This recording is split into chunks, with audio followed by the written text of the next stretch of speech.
On behalf of the Council, our members, and staff of the American Geographical Society, it's my pleasure to welcome you to Geography 2050, the Future of GeoAI and the Planet, our 12th annual symposium in the Geography 2050 series. It is impossible to avoid the worldwide discussion, focus, and obsession with AI. In virtually every manner of our lives, there is an AI component. And what makes this phenomenon so interesting and somewhat concerning is that although AI is all around us, and we are still in the process of figuring out exactly what AI is and how we are going to use it to make our lives better, this level of uncertainty has produced an opportunity for all of us. We do recognize that GeoAI specifically is powerful, and all of us are working every day learning about it and applying it to our work. This symposium is going to give us the chance to share our experiences with each other and absolutely give leadership and direction to the rest of society on how this geographical and geospatial tool will assist us as we continue to pursue our vision to be the foremost champion of geography for the benefit of society. Welcome to Columbia University, welcome to New York City, and welcome to Geography 2050. We invite you to reach out and get to know the people around you. Talk, debate, agree, disagree, all of this is the perfect way to continue our ongoing dialogue. Thank you for joining us, and take pride in the expertise you share with others who care about the Earth as much as you do. And with that, let us begin. Ladies and gentlemen, AGS Chairman Dr. Chris Tucker and President Dr. Marie Price.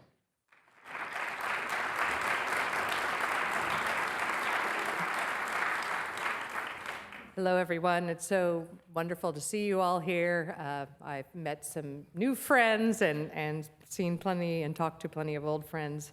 One of the powers of this convening is that we bring people together from business, academia, civil society, government, and have a chance to look at how our geographical talents, tools can be used in a way that benefits society and the planet. I must confess, the GeoAI topic, when we started this symposium 12 years ago, I don't think anybody had it on their brains that we would be doing a topic on GeoAI, but the world of technology moves quickly. And I hope I've found over the years at these symposiums, not only do I make new friends, but I learn a tremendous amount, and I'm sure you'll feel the same. So I'd like to begin by thanking the committee who organized this event. Every year, as my colleague Chris Tucker likes to say, it's a barn raising. We start with an idea, we bring in people that can help us build out the program, lean on their friends and colleagues, and the committee was chaired very capably by T. Barr. And T, where are you? Give him a big hand.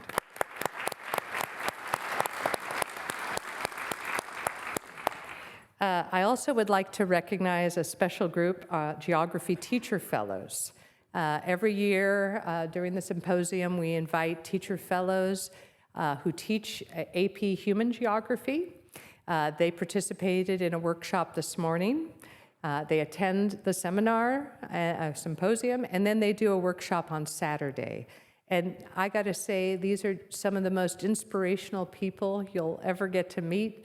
They're in the trenches in high schools all over America, trying to encourage young people that geography matters, that there are geographic skills to learn, and that learning these skills could even get you a job in the future. So these are all really important. The AP Human Geographers, stand up. Let's give you a big hand.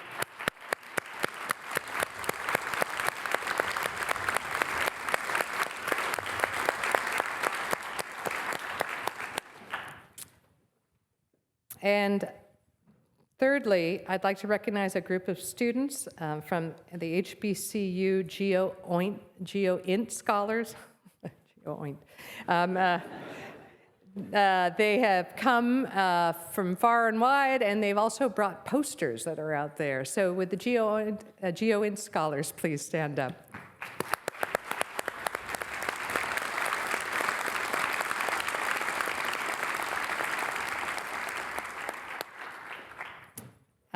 And finally, I'd like to recognize our academic partners. We couldn't do this without the universities who have been our sponsors and make sure that there are people in the seats. And my last challenge to you is this is an event where all of us are going to hear the talks. So you can go up to anybody and say, what did you think of that? And what do you do? And it's not like we're separated going to 15 different sessions. So use this time, and the interesting people around you get to make some new friends. And with that, I pass it over to Dr. Chris Tucker. Thank you. Thank you, Marie. I always say Marie's going to come up and say lovely things, and I'm going to come up and say probably slightly less lovely things, because Marie's a lovely human being. Who's here met Marie Price? Raise your hand.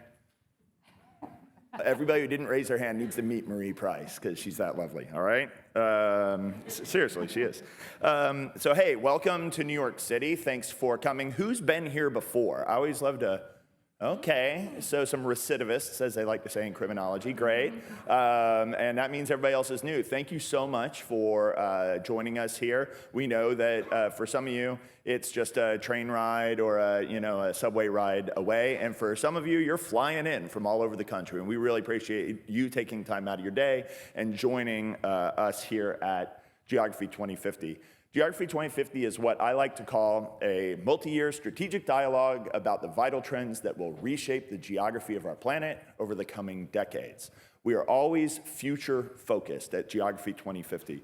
We bring in experts from every sector of society, and we're asking them to help us understand the trends that they see that they believe will reshape the geography of our planet. If you think about that, that's what humans do every day. We reshape the geography of our planet. It will not look the same in 2050 as it does today.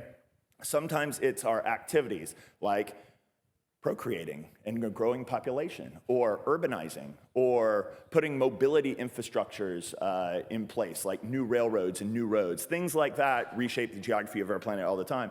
But also, the use of new geographic tools change how we do those things. They change how we think about those things. They change how we reflect upon our own activities on the planet and understand our impact on the planet. So that's what we're here to do. That's what you're here to do.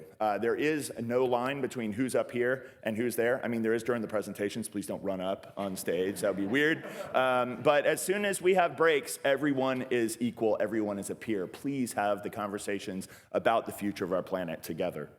I would like to, first and foremost, recognize our counselors. The AGS has an amazing staff. We've got a great CEO who you've met. We have great officers. We have great staff. But we also have a council of 25 some odd folks from all walks of life. Please stand up if you're on the AGS council. There's more than a few of you. We draw from the council to create the program committee, but through the course of the year, we draw on the council, their expertise, their network, in order to fund our initiatives, in order to shape our initiatives, in order to bring more people into our network. So thank you to the council. I'd like to thank our sponsors. I understand we're going to actually go through a few. If you haven't heard about some of these companies, you should actually Google them. You know, Carasoft is a partner to many of the GeoAI companies out there in bringing their technologies to the federal government. It's an amazing corporation with an amazing history, and that may be where you go get a job with your GeoInt skills. ESRI, if you don't know ESRI, you may have been under a rock somewhere for your entire life. ESRI, the leading GIS vendor out there. Georobotics, a company I'm involved with, we're happy to sponsor next.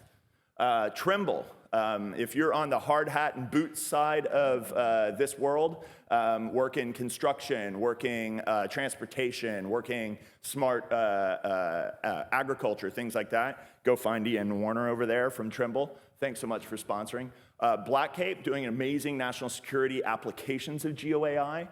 Entanglement Inc. used to be the Entanglement Institute. We've got their chief scientist up here, Christopher Linden, working at the intersection of GeoAI and quantum. I don't even know what quantum is, but he's going to tell us, and then we're going to know. Planet, they've got satellites that are imaging the entire Earth once a day and applying GeoAI to that. Bernstein, Ecopia, Fund for the City of New York. We have all these amazing sponsors and supporters. National Geographic, Vantor, which is the former Maxar, and which is the former MDA, which is the former Digital Globe. And we've loved every version of them.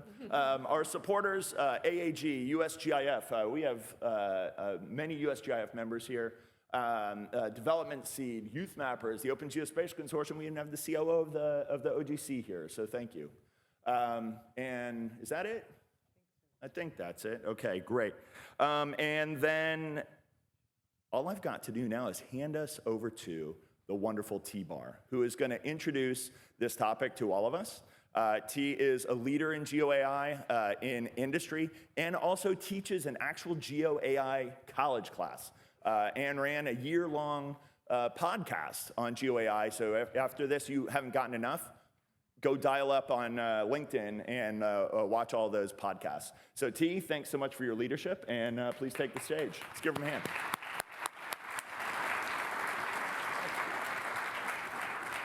Thanks, Chris. That doesn't set the stage for me to be nervous at all. Now I have to actually produce. So I love this conference. I started coming in 2023 more often when we were doing the risk stuff. But I like it because this is really the only place where the vibes are really academic, but the stuff we already talked about is very existential. And the coffee and the beverages we have really don't have the power to get over some of these humps we have with like climate change and all the things our world is facing. But for the last 175 years, the American Geographical Society has been the home of explorers, innovators from Arctic expeditions to charting the oceans, decoding urbanization, dissecting risk, understanding mobility, energy, and understanding what will come. But our predecessors used compasses and sextants. We use GPUs and satellite constellations to inform ours. What I like to think is the Symposium is not a stuffy academic or technical conference, but it's an expedition to the future. I know that's cheesy, but I just left it in anyway, because I thought I'd roll with it. Since 2014, Geography 2050 has investigated many aspects of geography. We've explored urbanization, dove into the oceans, tackled food security, dissected risk, discussed borders, energy, and mobility. This year is kind of different. If you think of each of those years as a journal of geography, GeoAI makes it into a compendium. So now what we can do, we can actually, because GeoAI is a fusion of spatial reasoning, human precision, and human imagination, machine precision and human imagination. And so it's really, GeoAI is the next evolution of our tools to understand our world. And it binds all the systems we study together. It's the next evolution of, it allows us to see how oceans impact mobility, how conflict can affect urbanization, how changing borders can influence risk. We're no longer mapping individual ecosystems. We're now mapping the Earth's dynamic and fluid nature. GeoAI isn't a domain, it's connective tissue. It helps us keep pace with the world as disasters and events compound. GeoAI turns terabytes into foresight. GeoAI gives us the capability to keep up and understand. It gives policymakers, businesses, and communities the ability to model, plan, and anticipate events. But the goal isn't prediction, for prediction's sake. The goal is to give human agency to protect ourselves from the world in real time. And even with GeoAI's clarity, the journey ahead for this expedition is anything but straightforward. We'll get lost, we'll argue over directions, we'll question the compass. We're moving forward into the great unknown of the era of GeoAI. We're going to ask ourselves some hard questions about the world we're building. What happens when GeoAI starts predicting geography faster than we can produce it? Who's asking the questions and who's going to be merely observed? The arrival of GeoAI just doesn't change our tools, it changes power. Because whoever controls the questions controls the future. Geography has always shaped geopolitics, and GeoAI raises the stakes. Who decides which satellite is truth? Which communities get mapped with granularity and which are ignored completely? Which risks are modeled early and which are ignored until it's too late? And these aren't technical questions. These questions are about justice, autonomy, and who gets visible in the next world we're building. If GeoAI becomes a mirror of our past inequities, what we'll have built is a faster, more precise way to make our worst decisions. If we build it with transparency, consent, and context at its core, we create the possibility of something new. The world where communities can see risks before it hits them, where governments can plan with clarity, and where geography becomes a tool of equity, not extraction. The moral choice happens now, not after deployment. Geography has always been about context and understanding why things happen where they do. AI doesn't have a sense of the why. It's great at finding patterns, but to find meaning, that's a strictly human experience. GeoAI works best when it's paired with the empathy of a human geographer, pairing the machine's precision with the perception of a human. Because we all know precision without perception is just noise. GeoAI allows us to zoom in and out of the planet, across systems, scales, time, and generating a living map of our world. Creating a connective cortex of modern geography. But let's not pretend this is simple. GeoAI isn't a magic wand, it's a magnifying glass. There's a misconception that GeoAI is an app, or a model, or an upgrade to workflows we already have. But the truth is much larger. GeoAI is becoming infrastructure, like roads, satellite, electricity, and the internet. The infrastructure it will power is real-time climate response, resilient supply chains, business modernization, humanitarian response, food system stability and security, and defense needs. And like any infrastructure, the value doesn't live in one tool. It lives in everything it connects. GeoAI isn't the shortest path from data to insight. It's the shortest path from observation to action. If we feed GeoAI bias, it will scale bias. If we feed GeoAI vision and imagination, it'll scale vision and imagination. We need to train these models to teach this technology our best instincts, not our worst habits. And it's up to us to shape these systems, as in turn they will shape us.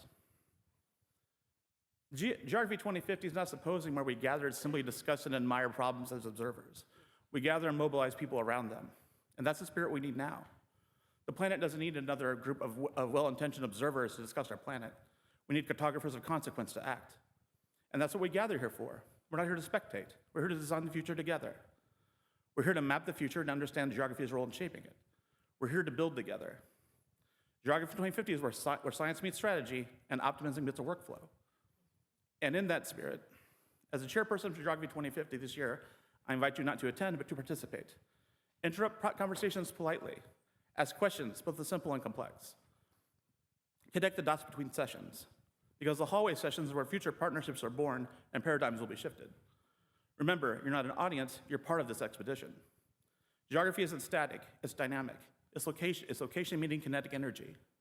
GeoAI doesn't replace geography. It gives us new scale, new senses, but the direction still comes from us. AI provides the compute. The geographer remains the conscience that runs through it. We're here to turn data to direction, intelligence to impact, and insights into motion. And the future of geography is not automation. It's about amplification. And for that, I welcome you to the Geography 2050, 2025, our 14th one. And after me is Dr. Wan.